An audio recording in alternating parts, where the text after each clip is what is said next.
Samuel es libro, no carta. Entonces, desde ese punto de vista es incorrecto decir segunda o primera. Las cartas solamente están en el Nuevo Testamento. Segundo libro de Samuel, capítulo 5. ¿Lo tiene?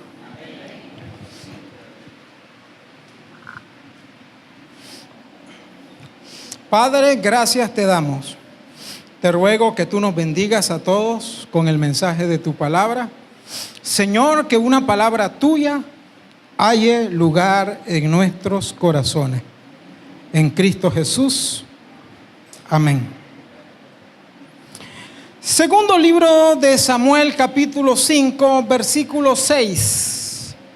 Si ya lo encontró, me dice un amén. Ok, la palabra del Señor dice de la siguiente manera: entonces marchó el rey con sus hombres a Jerusalén contra los jebuseos que moraban en aquella tierra, los cuales hablaron a David diciendo, ¿qué le dijeron a David? ¿Qué le dijeron a David? Tú no entrarás acá, pues aún los ciegos y los cojos te echarán. Queriendo decir, David no puede entrar acá. Pero David tomó la fortaleza de Sión, la cual es la ciudad de David. Y dijo David aquel día: todo el que hiera a los jebuseos, suba por el canal. ¿Por dónde iban a subir? Y hiera a los cojos y ciegos, aborrecidos del alma de David. Por esto se dijo: ciego ni cojo no entrará en la casa. Y David moró en la fortaleza y le puso por nombre, ¿qué le puso? La ciudad de David. Y edificó alrededor desde Milo hacia adentro. Y David iba adelantando y engrandeciéndose, y Jehová Dios de los ejércitos estaba con él.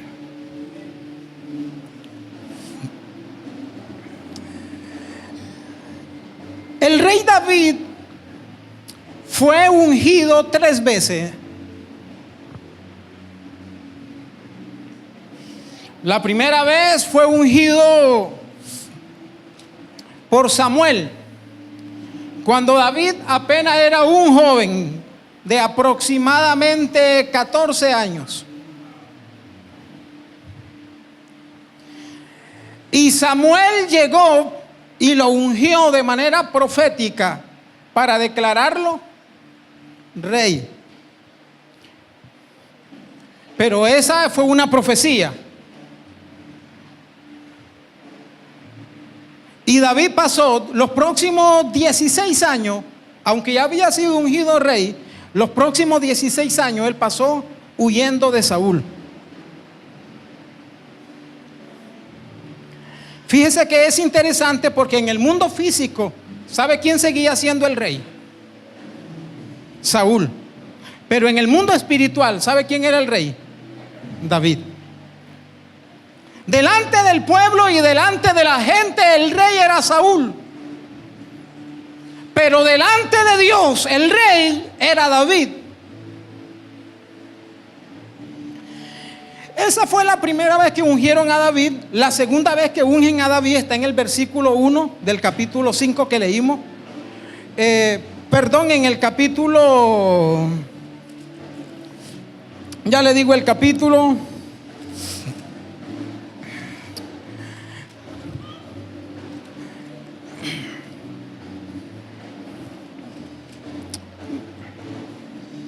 Capítulo 2 del segundo libro de Samuel, cuando David es proclamado rey de Judá. Es la segunda vez que lo ungen. luego la tercera vez es el capítulo 5 que leímos nosotros. Por tercera vez ungen a David. Cuando a David lo ungen por tercera vez sobre rey de todo Israel, David tenía aproximadamente 37 años. A los 14 lo unge Samuel, a los 30 lo ungen como rey de Judá y a los 37 lo ungen como rey de todo Israel. E inmediatamente que David fue ungido como rey, él hace su primera conquista como rey de todo Israel.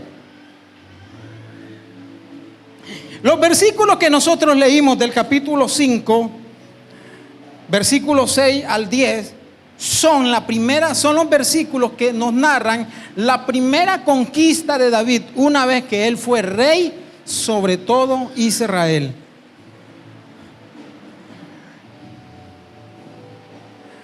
Dice el pasaje que David iba a subir para Jerusalén.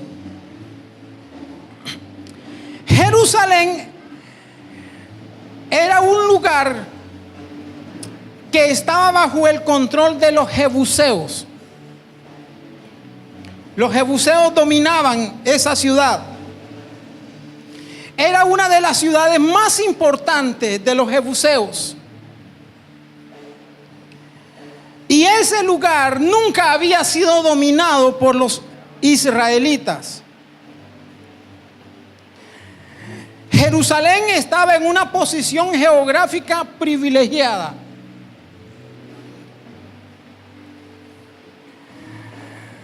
Pero los hebreos nunca la habían tomado. Entonces David, lo primero que hace cuando asume el reinado es ir en conquista de esa ciudad. Vamos a ir a conquistar Jerusalén.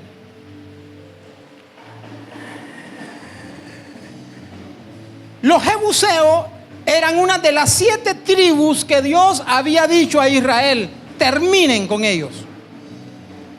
Cuando lleguen a la tierra prometida, acaben con esas tribus. Pero Israel nunca había podido destruir a los jebuseos. A tal grado que hasta el día de David, los jebuseos eran muy, pero muy fuertes. Y prepara a sus hombres, prepara a sus soldados y le dice: vamos a ir a Jerusalén y la vamos a tomar. Entonces los jebuseos le mandan un mensaje a David. ¿Sabe cuál es el mensaje? No entrarás. Diga conmigo: no entrarás. Y juntamente con el mensaje viene una burla. Basta con los cojos y los ciegos, ellos te van a echar. En otras palabras, los jebuseos le están diciendo: no necesitamos a nuestros soldados, a nuestro hombre fuerte. Los cojos y los ciegos son los que te van a echar. En otras palabras, están menospreciando a David.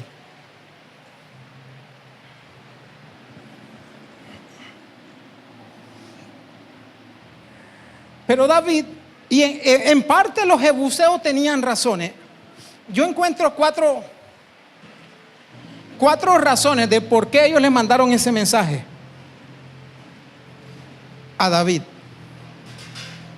La primera es porque los jebuseos tenían un ejército superior al de Israel.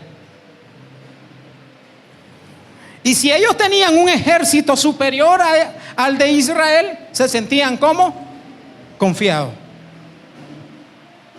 Nuestro ejército, nuestros hombres son superiores al ejército de David. Tranquilo, estamos confiados. La segunda razón: Jerusalén tenía una muralla impenetrable.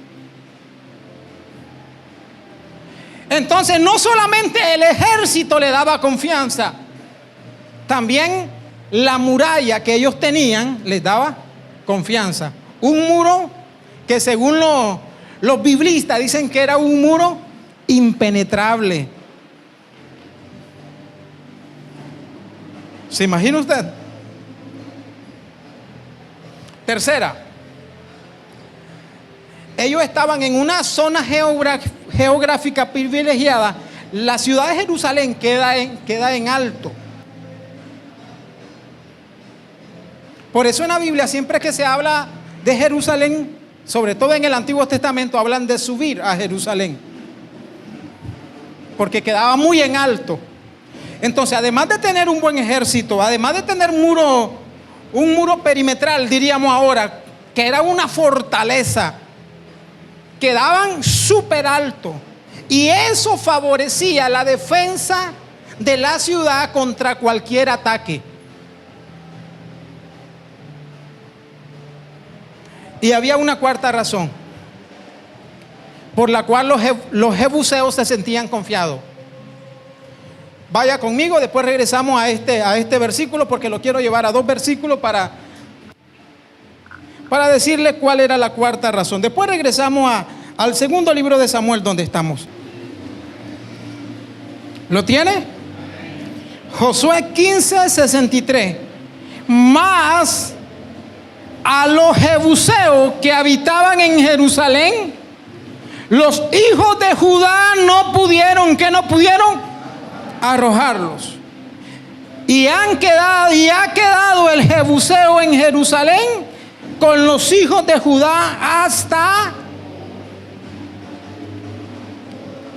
Judá, una de las tribus de Israel, no pudo echar a los jebuseos. Intentaron, pero no pudieron.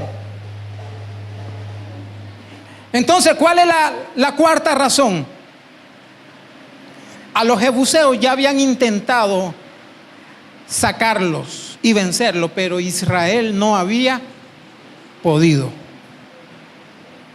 Por eso los jebuseos se sentían confiados. Vaya conmigo a otro versículo, un poquito más para adelante, en Jueces, por favor. Jueces está pegado a Josué, capítulo 1.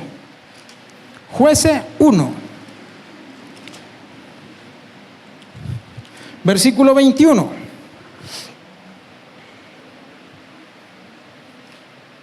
¿Quién no pudo en el anterior? Judá. Ahora mire el versículo 21, Jueces 1:21. Mas al jebuseo que habita en Jerusalén no lo arrojaron los hijos de ¿quién? No pudo ni la tribu de Judá ni la tribu de Benjamín pudo sacar al jebuseo. Por eso ellos estaban confiados. Militarmente eran superior, tenían una fortaleza, un muro impenetrable, tenían una posición geográfica que favorecía la defensa de la ciudad. Y en cuarto lugar, Israel había intentado y nunca podía lograr, siempre fracasaba. Cuando Israel quería sacar al jebuseo, siempre terminaba perdiendo.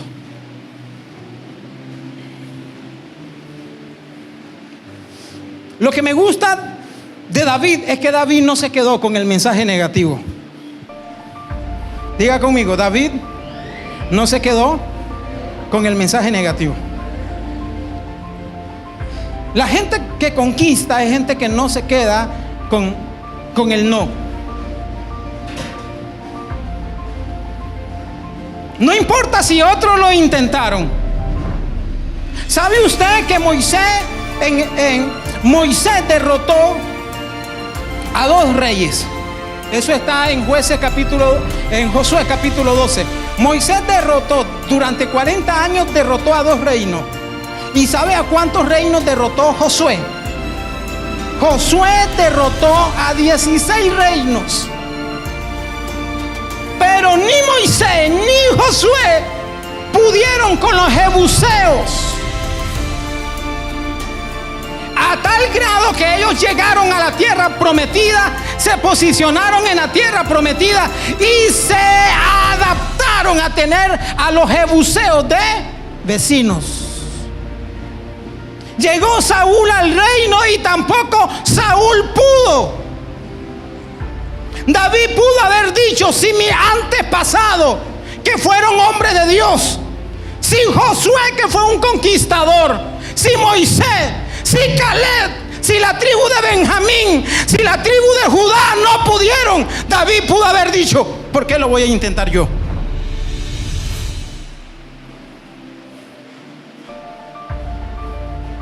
El hecho de que otros lo hayan intentado y hayan fracasado no significa que usted va a fracasar.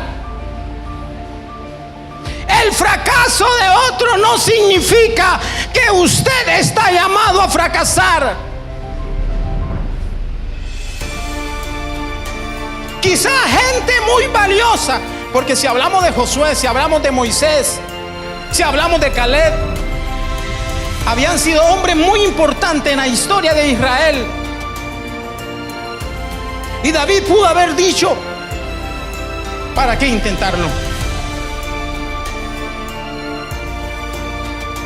La gente con hambre de conquistar nunca se queda con el no.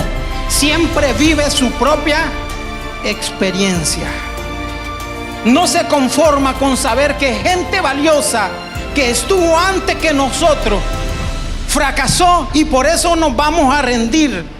La gente con hambre de conquistar, la gente con hambre de tener éxito, la gente con hambre de avanzar, nunca se queda con un no. Siempre busca cómo vivir su propia experiencia.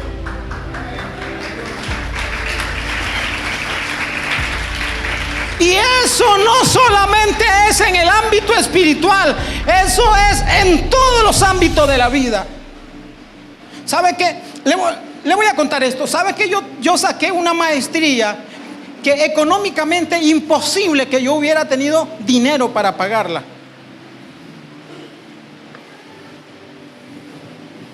Dios por misericordia me permitió, porque yo hice un pacto con Dios y yo entré a dar clase a la UCA. Y cuando tenía 2 meses de estar dando clase en la UCA, en una reunión, en un claustro de profesores,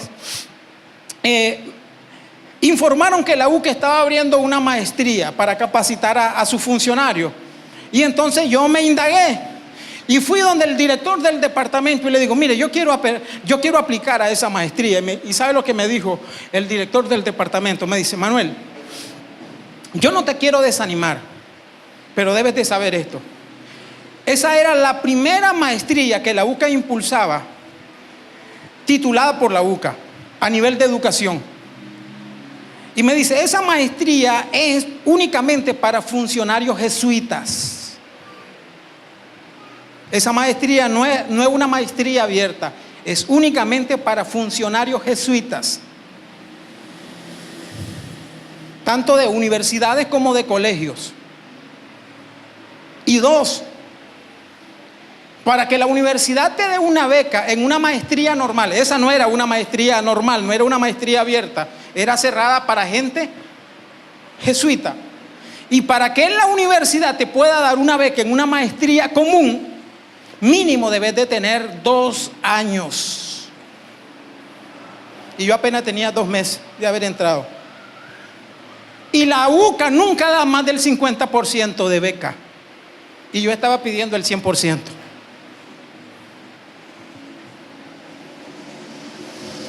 Entonces, ¿sabe lo que yo le dije? Si usted me da la carta, yo meto los papeles, porque no dependía de él. Me dice, bueno, yo te doy la carta, pero ya sabes. Y me dio la carta. 2 meses después me estaban llamando que mi solicitud había sido aprobada. Y aunque no me dieron el 100% de la beca, lo que yo pagué era como el 20%, porque yo pagué como $2,000 aproximadamente.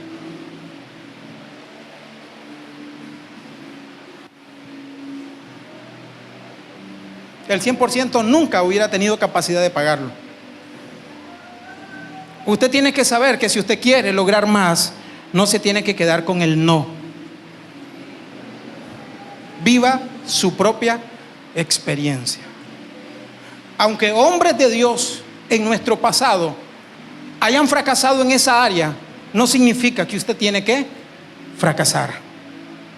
Viva su propia experiencia. Esta propiedad que todavía no la hemos cancelado, de esta propiedad debemos como $18,000.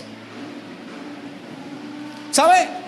De 100 hemos pagado 82, nos debemos 18. Por esta propiedad nos pedían 160. Y la primera vez que yo vine a ver esta propiedad, me dice Winston: pastor, están vendiendo la propiedad de enfrente. Y yo vine donde la señora y le digo: mire, está vendiendo la propiedad. Y me dice: no tengo necesidad. Como la señora es testigo de Jehová, nosotros los evangélicos no les caemos muy bien. No tengo necesidad. Y me fui, como dicen, como el perro con la cola, ¿verdad? Unos meses después Winston me vuelve a decir: pastor, están vendiendo la propiedad. ¿La están vendiendo? Ok, vuelvo. Ya con más cuidado, con más miedito. Porque usted tiene que saber que uno en algunas cosas tiene miedo, pero el miedo no lo debe paralizar. Hay que seguir avanzando. Y le digo: mire, disculpe, no quiero causar molestia, pero me han dicho que usted está vendiendo la propiedad. ¿Es así? Y me dice la señora, muy mal encarada, me dice: pido 160,000. Si tiene el dinero hablamos, si no, no me haga perder el tiempo. ¿Y sabe cuánto tenía la iglesia? Como $8,000, $9,000 para 160 que pedía.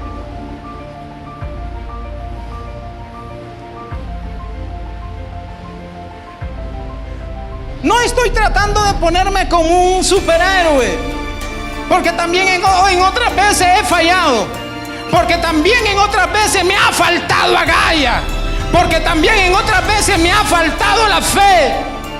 Pero lo que le quiero decir es que cuando uno se aferra a vivir su propia experiencia, Dios termina respaldando las acciones de uno.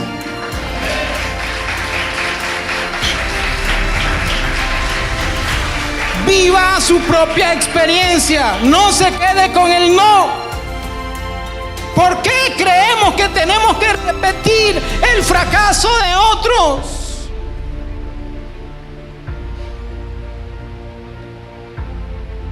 Viva su propia experiencia. Yo siempre, aquí nosotros tenemos un dicho: el no ya lo tenemos, vamos por el sí. En cualquier cosa, el no ya lo tenemos, vamos por el sí.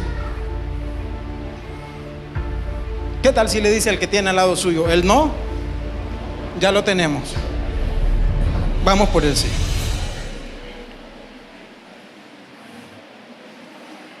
Y los individuos confiados le dicen: no vas a entrar.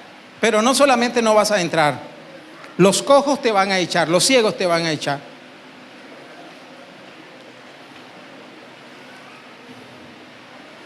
Cuando usted desee hacer algo, aunque se burlen, no se detenga.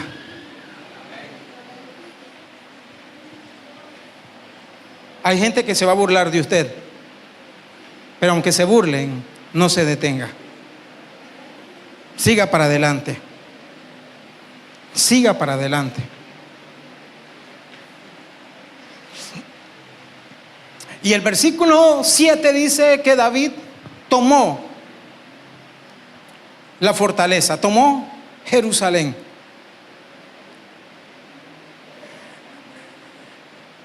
¿Sabe cuál fue la orientación de David? A los que suban, dice: entren por el canal. Diga conmigo: entren por el canal. En otras palabras, David tenía una estrategia clara. Los biblistas creen, la mayor parte de eso, que el canal se refiere a los abastecimientos de agua subterráneo. Toda ciudad tenía abastecimiento de agua, que esos abastecimientos de agua eran unos canales que normalmente eran subterráneos. Entonces David entendió cuál era su debilidad. Si él con el ejército le caía frontal, los jebuseos estaban en ventaja. Él iba a fracasar como los demás habían fracasado. La estrategia fue entrar por los canales y tomar de sorpresa a la ciudad.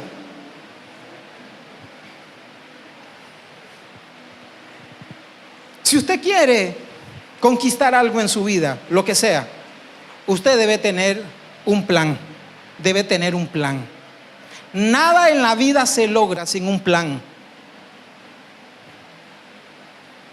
Y no le estoy diciendo que vaya a pasar un curso de elaboración de presupuesto. No le estoy diciendo que vaya a pasar un curso de diseño de proyecto. No. Pero usted debe tener un plan. Si usted quiere lograr cosas en su vida, debe tener un plan. Paso a seguir. Primero esto, después esto. Primera opción, segunda opción, lo voy a hacer de esta manera. Aunque sea de manera sencilla, quizá no profesionalmente elaborada, pero usted debe tener un plan de vida para lograrlo.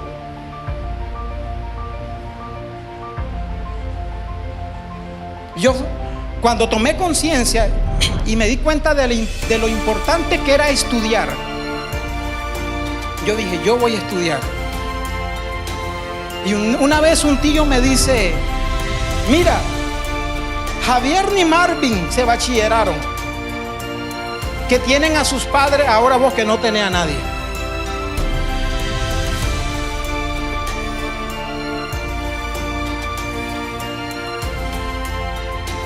Y yo dije, pues yo le voy a demostrar. Y como a los 3-4 meses de estar estudiando, se me vinieron ganas de renunciar a los estudios. Y entonces la palabra de mi tío me rebotaban en la... Y entonces, no. Si me salgo, mi tío va a decir, ven, te lo dije. Cuando la gente lo subestime, cuando la gente se burle, sepa canalizar eso. Que sea una fuente de inspiración. Use la burla, use los menosprecios para inspirarse, para apoyarse, no para rendirse. Y cuando terminé la secundaria, yo dije, yo voy a entrar a la universidad. Y yo tenía un plan. Yo no tenía posibilidades de pagar una universidad. No tenía ninguna posibilidad. Entonces, ¿cuál era mi plan? En aquel entonces en la UCA se hacía examen de admisión. Y yo fui y apliqué y hice un voto con Dios. Pero yo tenía un plan. Señor, si tú me permites clasificar, porque yo no tengo manera, y yo entro a la universidad, te prometo servir. Opción 2. Señor, si yo no logro entrar a la universidad porque no pasé el examen, me voy a meter a la policía. Y yo ya tenía un plan de vida. Me meto a la policía, 3-4 años saco, porque en aquel entonces la policía ofrecía una licencia en administración policial. Y yo decía, me meto a la policía, saco administración policial, y una vez que saque eso me pongo a estudiar algo que sí me gusta. La policía dentro de mi plan, la policía solamente iba a ser una grada para poder lograr lo que yo quería. Pero yo ya tenía un plan. Si usted quiere lograr algo en la vida, por sencillo, usted debe tener un camino, una ruta. Esta es mi ruta y no me salgo. Este es mi camino, estas son mis opciones. Nadie puede conquistar nada si no tiene un plan, una estrategia bien definida. Esto es lo que yo quiero ser en la vida y lo voy a lograr de esta manera.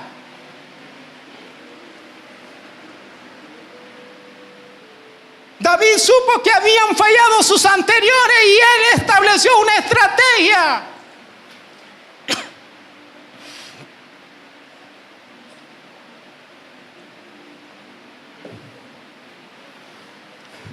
¿Por qué David no dijo, tranquilo, voy a agarrar 5 piedras y los voy a derribar como derribé al gigante?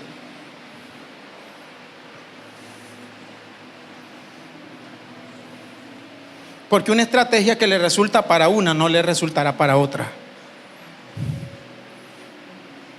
O David pudo haber dicho, a ver, todos agarren piedra. Y el milagro que Dios hizo cuando derribé al gigante lo va a repetir ahora.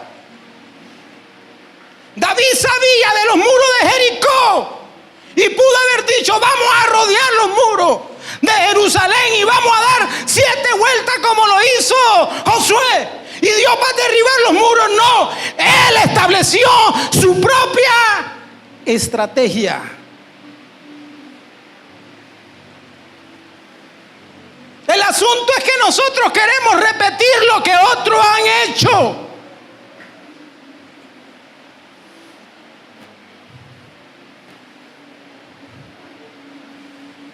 ¿Cuál es su plan? ¿Cuál es su estrategia? ¿Qué es lo que quiere hacer usted? ¿Qué es lo que quiere conquistar usted? Debe tener un plan.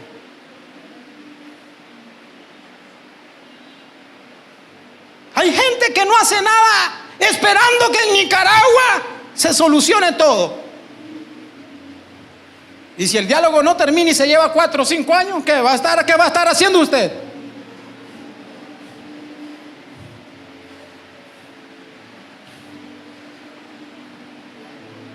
Tiene un plan. Un plan. Voy esto.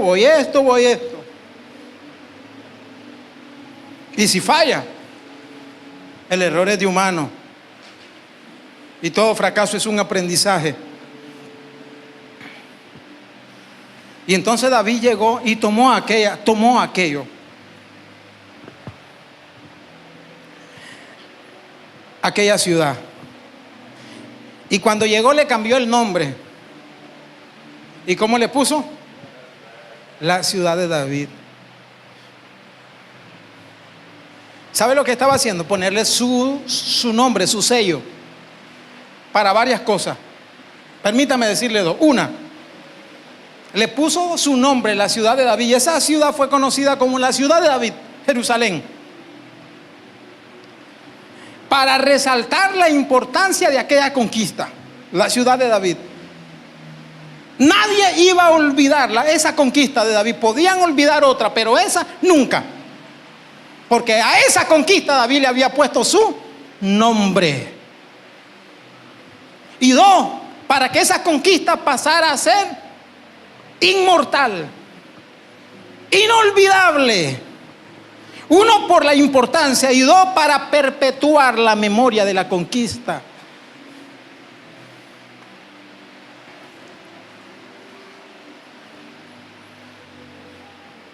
Esa era una...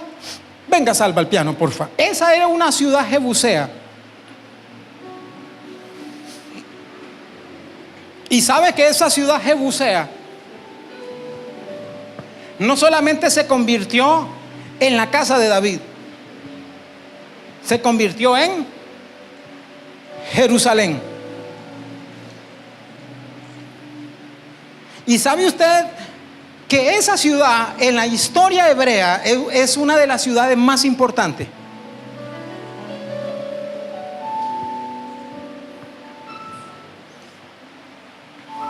Cuando David trajo el arca, ¿sabe a dónde la llevó? A Jerusalén. Porque el arca se había perdido, se la habían llevado cautiva, y David peleó, trajo el arca, y cuando la trajo a la ciudad de David. Porque a tu conquista usted debe traer la presencia de Dios.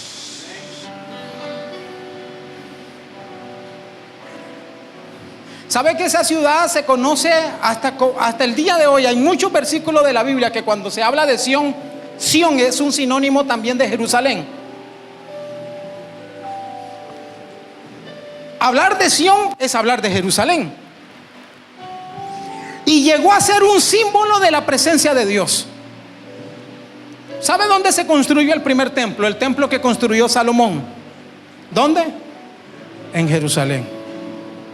Y cuando los hebreos en sus exilios oraban, ¿hacia dónde oraban? Hacia Jerusalén.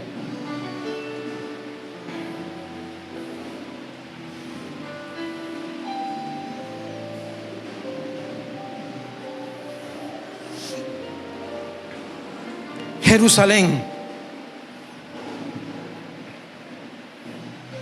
¿Sabe dónde fue crucificado Jesús? Tenía que subir a Jerusalén para ser vendido, para ser crucificado. Esa conquista fue muy importante para la vida de Israel.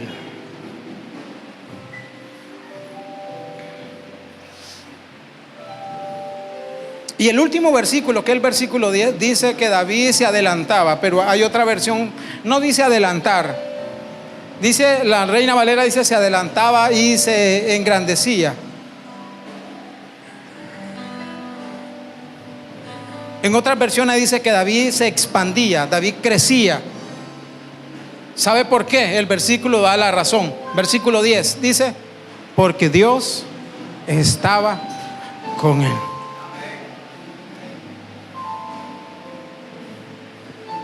Podemos ser gente brillante, y de hecho que lo somos. Podemos tener un plan, podemos tener una estrategia, podemos ser muy optimistas, podemos tener los pantalones para ir para adelante siempre. Pero además de todo eso que es bueno, ¿sabe qué necesitamos para nuestras conquistas? Que Dios esté con nosotros. Diga conmigo, necesito que Dios esté conmigo. Póngase de pie, por favor.